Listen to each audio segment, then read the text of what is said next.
lockdown ৰাতি curfew ঘৰতে বহি বহি কেপি খাইছোঁ ৰামায়ণ মহাভাৰত শ্ৰীকৃষ্ণ চাই সময় কটাইছোঁ গোটেইখন একেবাৰে স্বৰ্গ অনুভূতি ঘৰখন কিবা সেই মন্দিৰহে লাগিছে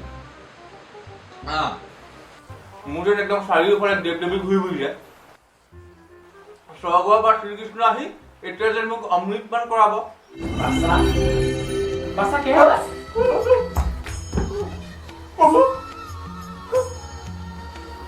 মানে প্ৰভু কে পাই আপুনিও চাইছে বাছা তোমাৰ ভক্তিত মই অতিকে প্ৰসন্ন হৈছোঁ সেয়েহে তোমাৰ দীৰ্ঘায়ু নিমিত্তে তোমাক 200 মিলিলিটাৰ অমৃত প্ৰদান কৰিব বিচাৰিছোঁ বাছা এই অমৃত পান কৰা আৰু দীৰ্ঘজীৱী হোৱা কিন্তু প্ৰভু মই এতিয়া অমৃত পান কৰিব নোৱাৰিম নহয় বাছা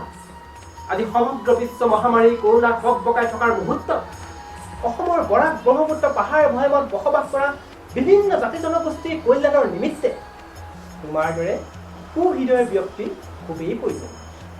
সেয়েহে তুমি এই অমৃত পান কৰা আচ্ছা প্ৰভু এই অমৃতখিনি মই অলপ দেৰিকৈ পান কৰিলে হ'ব নি বাৰু নহয় বাছা তুমি এই মুহূৰ্ততে এই অমৃত পান কৰিব লাগিব